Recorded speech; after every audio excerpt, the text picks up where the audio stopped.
애굽의 총리가 될 때가 나이가 30세가 됐을 때다. 그렇게 성경은 우리들에게 얘기합니다. 그리고 난 다음에 이제 7년 동안 풍년이 있고, 그리고 7년 동안 이제 흉년이 있게 되는 거죠. 그래서 흉년 시작하고 난 다음에 한 2년 지났을 때의 이야기가 오늘 45장에서 이제 나오고 있습니다. 빅터 프랭클이라고 하는 사람은 어떤 식으로 얘기를 하냐면, 우리가 인생에서 무엇을 기대했는가는 사실 실제로 중요하지 않다는 거죠. 오히려 인생이 우리에게 무엇을 기대하고 있는지가 더 중요하다. 그렇게 얘기를 해요.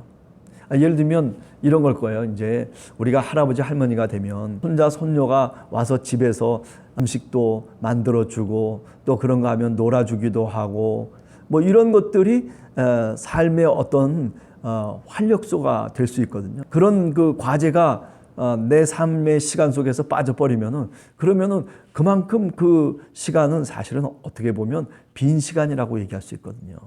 과제가 주어졌기 때문에, 또는 사명이 주어졌기 때문에 뭔가 하려고 하고, 오늘 또 내가 내 삶 속에서 보다 더 활력을 갖고, 그리고 그 삶을 영위해 나가려고 한단 말이죠. 내가 분명히 뭔가를 해야 되는 것이구나 라고 하는 것, 그런 마음을 갖고 있으면 아무리 사망의 음침한 골짜기를 내가 지금 다닌다 손 치더라도 다른 사람들을 도울 수도 있고, 그리고 삶의 목적이 보다 더 분명해지기 때문에 내 자유로운 선택을 할 수 있는 삶으로 나아갈 수 있게 된다라고 하는 거죠. 우리가 생각해 보면 그림이 있어요. 미술 그림이 있다든지 아니면 사진이 있다든지. 그런데 그 그림을 그냥 그려놓은 상태로 벽에다 거는 것보다는 거기다가 액자를 만들어서 어떤 틀을 이렇게 빨간 틀을 만들건 아니면 예쁜 틀을 만들건 간에 그 틀에다가 그림을 넣으면은, 그러면 그 그림이 달라 보이는 거죠. 그죠? 그런 이치와 같은 겁니다. 사실 내용이나 사실이 변하는 것은 아니지만은, 내 과거가 내가 어떤 일을 했다라고 하는 것이 변하는 것은 아니지만은, 그러나 우리가 그것을 어떤 인식의 틀로 보느냐에 따라서 그 그림의 가치가 달라지는 거다라고 그렇게 이야기할 수 있죠. 이런 것들을 우리가 뭐라고 했냐면 인지행동 치료다, 이렇게 이제 얘기를 하는 거죠.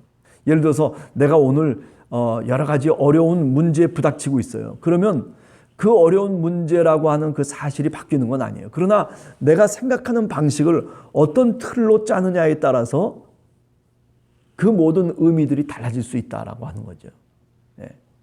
이게 이제 말하자면 로고테라피라고 해서 의미 치료 방식이라고 얘기를 할 수 있는 겁니다. 이처럼 자신의 삶의 틀을 새로 짜는 것이 사실은 굉장히 중요한 거예요. 이 45장 1절에서부터 쭉 이야기되고 있는 이 요셉이 바로 자신의 삶의 틀을 새로 짠 위대한 인물이라고 하는 것이죠. 그잖아요. 요셉이 지금까지 우리가 쭉 새벽 기도회 때 얘기했지만 얼마나 힘든 삶을 살았습니까? 사실은. 그죠? 아버지인 야곱이 하란 땅에서 마지막 낳은 자식이 누구냐면 이 요셉이잖아요. 그래가지고 다시 가나안 땅으로 이제 들어와서 이제 자신의 고향에서 이제 살게 되는데, 그런데 그 삶이 평탄했냐 하면 그렇지 않죠. 그 형들이 얼마나 못 살게 굴었으면은, 우리가 새벽 기도회 때도 그런 얘기 했지만은, 그렇죠. 꿈꾸는 자라고 하는 게 자신의 어떤 꿈을 이야기하고 그런 차원을 넘어서서 사실은 그 꿈을 통해서 형들에게 대항하는 거죠. 자기를 무시하고 있는 형들을 향해서 내가 이런 꿈을 꿨다, 내가 저런 꿈을 꿨다라고 하면서, 그러면서 형들이 나한테 절하대, 형들이 나한테 꼼짝도 못하던데 절하고, 그리고 엎드려서 이렇게 저렇게 할 거야. 그러면서 어떻게 하는 거야? 사실은 자기 자신을 방어하는 그런 방어 기제가 사실은 꿈이었다라고 그렇게 우리가 말씀을 드렸지 않습니까? 형들과 대결할 수 있는 상황이 아니었다는 거죠. 그만큼 형들이 층층스라였었죠. 이제 그런 속에서 사실은 베냐민이 태어나기 전에도 그렇게 시달렸던 사람이 누구냐면 요셉이라고 얘기할 수 있죠. 단지 그를 사랑해주고 그를 편애해줬던 사람은 우리가 야곱이다. 그래서 채색 옷도 입혀주고 형들이 혹시라도 어떻게 해야 할까봐 아버지로서의 어떤 방어를 해준 거죠, 사실은요. 예. 그죠? 제일 막내니까 깨딱하면 큰 일이 일어날 수도 있겠다라는 생각을 이미 야곱은 하고 있었지 않았나. 그런 생각도 이제 해보게 되는 거죠. 아니나 다르나. 그죠? 우리가 잘 알듯이 나중에 이제 요셉이라고 하는 사람이 서로 형들과 함께 있을 때 형들이 그 요셉을 은 20냥에 팔아넘기고 그리고 아버지 야곱에게 가가지고 그가 짐승에 잡혀서 죽은 것처럼 그렇게 꾸미지 않습니까? 거기서부터 야곱의 인생이 꼬이기 시작하는 거죠, 사실은요. 그래서 거의 한 10몇 년 동안 그 꼬인 인생이 풀려나가질 않는 거예요. 30세 애굽의 총리가 됐을 때까지 그의 삶이라고 하는 것이 자유스러운 삶도 아니었었고, 그리고 가족과 헤어져서 살았던 22년 동안의 삶들이 사실은 주마등처럼 아마 스쳐갔을 거예요. 네. 자신을 파멸로 몰아넣은 형들에 대한 복수와 그리고 원한을 가슴속에 칼을 갈고 있다 해서 그것이 이상할 것이 없을 정도로 그렇게 사실은 요셉이 힘든 삶을 사는 거예요. 오히려 감정을 털어내고 그리고 그가 새로운 사람으로 일어서 살고 있다는 것을 우리가 오늘 본문에서 다시금 깨닫게 되는 거죠. 그 새로운 삶으로 다시 일어설 수 있었던 중요한 요인은 다른 것이 아니라, 그죠? 자신이 겪었던 일과 그 기억의 그림을 새로운 다른 삶의 틀 속에서 그 그림을 보았다는 거죠.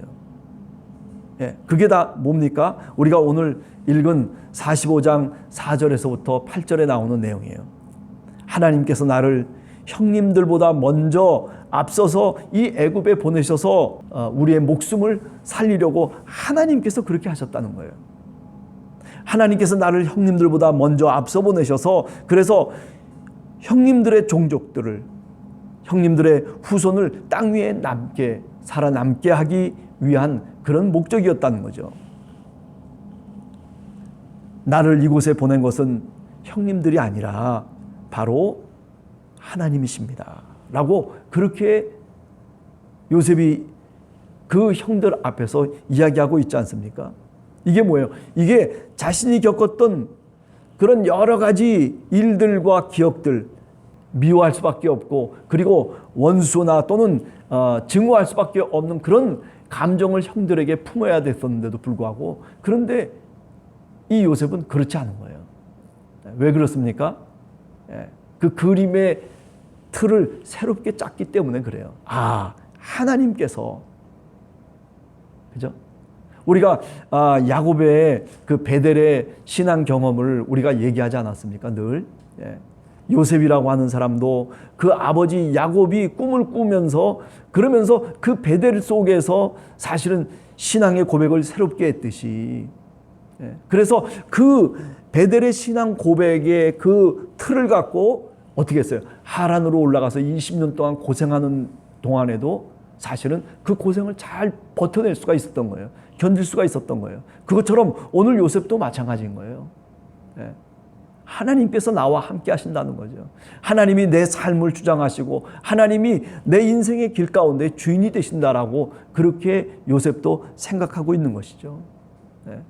이게 다 하나님의 섭리였다는 겁니다. 여러분, 우리가 인생을 살아가면서 그래요. 우리의 과거를 새롭게 새로운 삶의 틀로 짜야 될 필요가 있어요. 우리가 사실 예수 그리스도를 믿으면은 그런 사람이 됩니다. 내가 무슨 죄인이에요?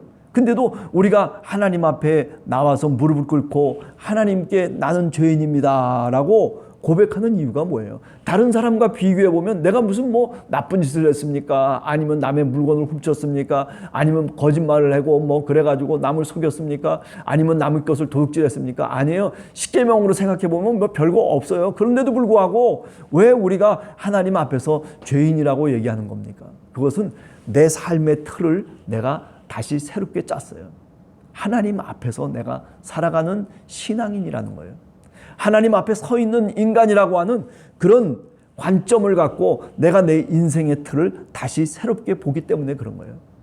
그게 뭡니까? 바로 성령으로 거듭났다라고 하는 말의 의미인 거예요. 성령으로 거듭나지면은 그러면 하나님 나라가 보이는 거예요. 지금까지는 하나님 나라가 보이질 않았어요. 내 삶을 뒤돌아보면서 내 과거를 뒤돌아봐도 하나님이 어디 개입해 있는 것이 보이질 않아요. 그런데 성령으로 거듭나면, 우리가 예수 그리스도를 믿으면, 그러면 그 믿음을 통해서 내 과거의 삶, 내가 겪었던 사건들 속에 하나님이 어떻게 역사하셨고, 그리고 하나님이 어떻게 나를 이끌으셨는지에 대한 그런 모든 것들이 섬세하게 우리의 눈에 보이기 시작하는 거죠. 아니, 생각이 바뀌는 거예요. 삶이 바뀌어버리는 거예요. 나는 죄인입니다.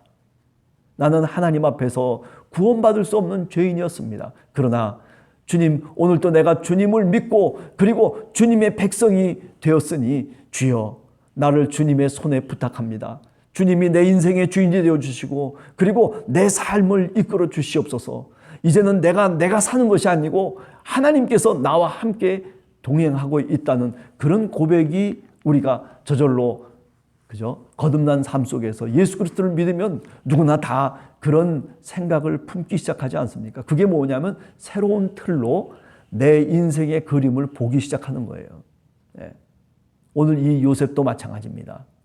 그렇게 자신의 삶을, 과거의 그 쓰라린 경험들을 오히려 아름답게 하나님이 개입하신 사건으로 보기 시작한 거예요. 그래서 예수 그리스도를 믿고 나면 내 삶이 무의미한 삶이 아니에요. 예수 그리스도를 믿고 나면 내 삶의 우여곡절 속에서 하나님이 어떻게 사망의 음침한 골짜기를 다닐 때도 하나님이 나의 지팡이가 되시고 내 막다기가 됐다라고 하는 그런 다윗의 고백처럼 우리들도 그런 고백을 하게 되는 거죠. 이게 뭐냐면은 다 의미 치료의 방법이에요. 예. 그죠? 그림의 틀을 새롭게 짜는 거예요. 인생의 그림의 틀을 새롭게 짜는 거예요. 예. 오늘 우리 함께하는 교회 성도들 한 사람 한 사람 그렇습니다. 그 우리 삶이 겪은 과거의 여러 가지 일들, 예. 거기에는 희노애락이 있는 거죠, 사실은요. 그러나 그것이 나만의 이야기가 돼서는 안 됩니다. 예. 이제 예수 그리스도를 믿고 난 다음에는 하나님의 이야기로 바꿔야 되는 거예요. 아니, 그렇게 보여야 되는 거예요. 아, 그때 하나님이 이렇게 하셨지, 하나님이 이렇게 나를 인도하신 것이구나 라고 그렇게 고백할 수 있는 그 인생의 그림의 틀을 새롭게 짜는 것. 예.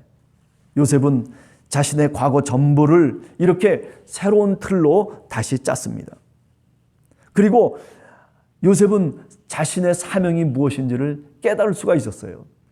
이스라엘 뭇 백성의 생명을 하나님께서 나로 하여금 구하게 하도록 하기 위해서 하나님이 나를 이 애굽 땅에, 아니 이런 어려운 경험들을 통해서 하나님이 여기까지 인도하셨던 것이구나. 아, 그렇게 새롭게 자신의 사명을 깨닫는 거죠. 오늘 우리들도 마찬가지입니다. 우리들의 사명이 무엇입니까?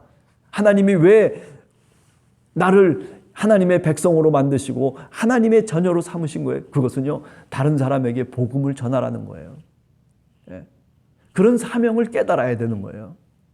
그냥 나 혼자서 살고, 나 혼자서 예수 믿고, 그리고 그냥 그렇게 살아감으로써 내 인생의 끝이다. 이게 아니라 내가 오늘 또 다른 사람에게, 오늘 또 주님을 알지 못하는, 하나님을 알지 못하는 사람에게 새로운 인생의 틀을 짜줄 수가 있는 거예요. 그래서 당신의 인생의 그림을 여기다가 한번 붙여놔 보라고, 그러면 모든 것이 달라질 거라고 그렇게 우리가 전하는 거예요.